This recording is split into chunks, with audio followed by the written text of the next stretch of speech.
15 సంవత్సరాల్లో విద్యా వ్యవస్థలో కీలకంగా పనిచేస్తున్న కాంట్రాక్ట్ ఉద్యోగులను మరియు ఇతర శాఖలో పనిచేస్తున్న కాంట్రాక్ట్ అవుట్సోర్సింగ్ ఉద్యోగులను కనీస వేతనం చెల్లకుండా కోరిన ప్రభుత్వం పట్టించుకోవడం లేదని సమగ్ర శిక్షా ఉద్యోగుల సంఘం తరపున బలపరిచిన అభ్యర్థిగా ఎమ్మెల్సీగా పోటీ చేస్తున్నారని పడాల రవీందర్ పేర్కొన్నారు.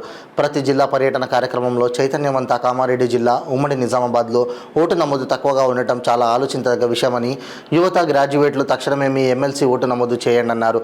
ప్రజాస్వామ్యం పరిరక్షణ కోసం బీసీ, ఎస్సీ, ఎస్టీ వర్గాలకు, గ్రాడ్యుయేట్లకు న్యాయం, కాంట్రాక్టు అవుట్సోర్సింగ్ ఉద్యోగుల భద్రత, గ్రాడ్యుయేట్ యువత, ఉద్యోగ ఉపాధ్యాయ కుటుంబ సభ్యులందరికీ సంక్షేమ ఫలాలు పొందుటకై మన ఓటు నమోదుగా వినియోగించుకోవాలన్నారు. మన కోసం మన ఓటు అనే కార్యక్రమంలో ఎస్ఎస్ఏ ఉద్యోగులు, జిల్లా అధ్యక్షులు సత్యనారాయణ, నాయకులు రాములు, చిరంజీవి, లింగం, శ్రీనివాస, శైలజ, మాధవి, భక్తమాల, మాధవి, సాయిరెడ్డి, కవిత, శంకర్, కామారెడ్డి, యూఆర్ఎస్ మరియు కేజీబీవీ ఎస్ఓలు మిగతా ఉద్యోగులందరూ పాల్గొన్నారు. గ్రాడ్యుయేట్ అందరికీ, అదేవిధంగా ఉద్యోగ ఉపాధ్యాయ, కాంట్రాక్ట్ అవుట్సోర్సింగ్ ప్రతి గ్రాడ్యుయేట్కు మీ అందరికీ కూడా నమస్కారం. నేను మీ పడాల రవీందర్, ఆదిలాబాద్, నిజామాబాద్, కరీంనగర్, మెదక్ నియోజకవర్గ గ్రాడ్యుయేట్ అభ్యర్థి.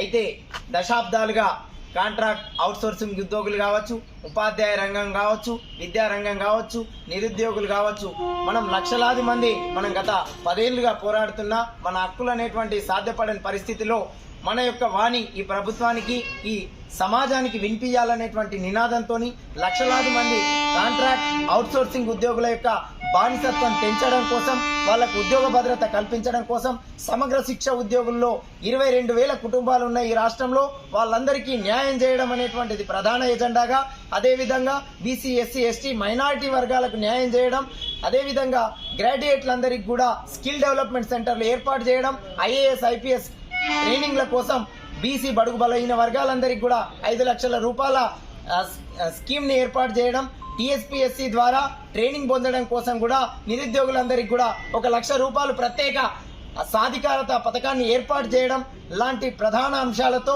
గ్రాడ్యుయేట్ జనతా మేనిఫెస్టోని ఏర్పాటు చేయడం జరిగింది. బీఈడీ అభ్యర్థులందరూ కూడా లక్షలాది మందికి చాలా నిరుద్యోగం ఉంది, వాళ్ళందరికీ కూడా డైరెక్ట్ 70% కోటా ఇవ్వాలని మేము ఈ సందర్భంగా మా మేనిఫెస్టోలో కూడా ఆ అంశాన్ని పెట్టడం జరుగుతూ ఉంది. కాబట్టి గౌరవ గ్రాడ్యుయేట్లందరూ కూడా ఆలోచన చేయండి. మొదలు మీ ఓటు, మీ ప్రతి ఓటు చాలా విలువైనది. ఆ ఓటు నమోదుకు 6వ తారీఖు చివరి తేదీ. కాబట్టి మీరందరూ కూడా మీ బాధ్యతగా ఈ సామాజిక రాజ్యాంగ పరిరక్షించడానికి మీ ఓటును నమోదు చేయండి. ఆ ప్రతి ఓటును ప్రశ్నించే గొంతుకు వేస్తారని ఆశిస్తా ఉన్నాం. Thank you very much.